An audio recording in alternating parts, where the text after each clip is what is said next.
Саид бин Сулайм рахматуллах алейхи пайғамбары саллаллаху алейхи вассаламдың хадисін риваят қылады. Қиямат күні Алла Тааланың алдында Құранчалық шафаат қылучы пайғамбар дағы, періште дағы жана башқалар дағы болбойды.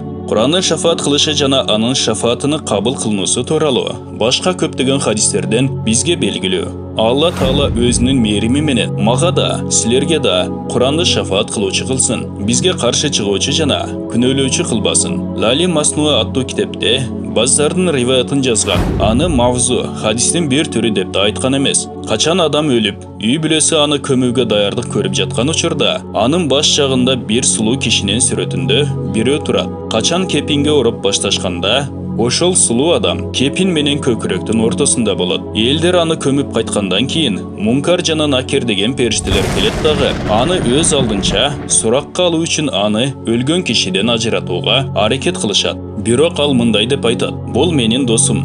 Мен муну эч качан таштай албайм. Эгер силерди суракка буйрган болсо, анда өзүңөрдүн ишиңерди кылгыла. Мен аны бейишке киргизмейинче андан ажырабаймын." Соң ал өлгөн кишиге карап айтат: "Мен ошол Куранмын. Сен кээде үн чыгарып окучу элең, кээде ичиңде окучусуң. Сен хамсанаба." Мункар Накирдин сурагынан кийин сага эч бир кайгы капа болбойт. Кийин Мункар жана Накирдин сурагынан бошогондон кийин ага Малаул Аладан жибектен болгон жана миск менен толтурулган төшөк алып келет. Ал жибектен болуп, анын ичине миск толтурулган болот. Алла Таала өзүнүн мээримдүүлүгү менен мындай бакытты бардыгыбызга буйрсун.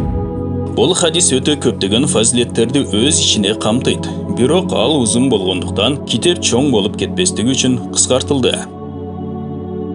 Пайгамбарыбыз саллаллаху алейхи вассалам айткан: "Кимде ким Кураны Каримди окуса, ал пайгамбарчылыктын илимин эки кабыргасынын ортосуна, көкүрөгүнө алыптыр. Бирок ага вахий түшпөйт. Куран ээлеринин көкүрөгүндө Куран болуп туруп, ачуулуу адамдар менен мамилесинде ачуусун келтирүүсү жана илимсиз элдер менен мамилесинде илимсиздик кылуусу аларга туура келбейт. Себеби вахий пайгамбарыбыз саллаллаху алейхи вассаламдан кийин токтогон. Ошондуктан эми эч качан вахий келбейт. Бирок бул Куран Алла Тааланын ыйык сөзү. Анда пайгамбарчылыктын илими болушуна кандай күмөн болмок эле. Эгер кимге пайгамбарчылыктын илими бериле турган болсо, анда ал жакшы мүнөз, пайда кылуусу жана жаман мүнөздөрдөн сактануусу зарыл. Фузайл бин Ияс рахматуллаху алейхи айткан: "Куранды жаттаган хафиз бул исламдын желегин көтөрүүчү, анын оюн күлкү менен алек болуучуларга жана динден кабары жокторго кошулуусу. Ошондой эле бекерчи элдер менен аралашуусу ага туура келбейт." Абдулла бин Умар радиаллаху анху пайгамбарыбыз саллаллаху алейхи вассаламдан риваят кылат: "Үч түрдүү адамга кыяматтын коркунучу болбойт. Алар суракка да алынышпайт. Бардык адамдар сурак берип бүткөнгө чейин алар мисктен болгон дөңсөлөрдү эс алышат. Биринчиси Куранды Алла үчүн үйрөнгөн, анын жардамы менен элдерге имамчылык кылган жана ага уюган элдер андан ыраазы болгон.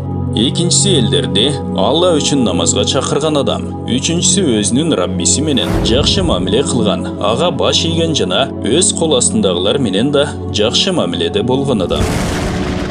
Кыямат күнүнүн оор күн экендиги, анын коркунучу жана андагы кыйынчылыктар мусулмандардын жүрөгүндө бар жана андан кабарсыз эмес. Эгерде ушундай оор күндө кимдир бирөө бардык машакаттардан куткарылган болсо, анда ал адамдын сүйүнүчү бул жашоодогу миңдеген неаматтардан, миллиондогон рахаттардан да жакшы жана ушуну менен бирге эс алуу, сейилдөө да бериле турган болсо, анда ал адам бактылуу. Куран окууну пайдасыз, убакытты текке кетирүү деп түшүнсө, аларга арман, өкүнүч болот.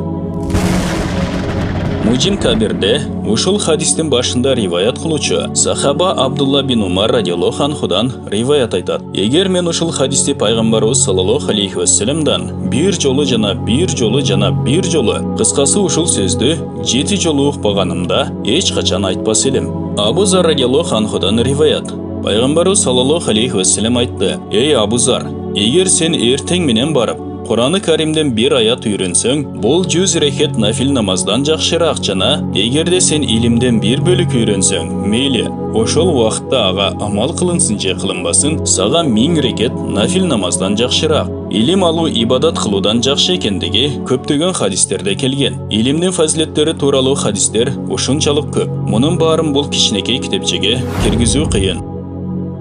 Пайғамбарыбыз саллаллаху алейхи вассалам айтқан: "Алымның жөнөкөй ибадат кылуучудан болгон артыкчылыгы менин силердин араңардагы эң төмөнкү даражаңардан артыкчылыгымдай." Дагы бир хадисте айтылат: "Шайтан үчүн 1000 жөнөкөй ибадат кылуучуну азгырганга караганда бир алымды азгыруу оордук кылат."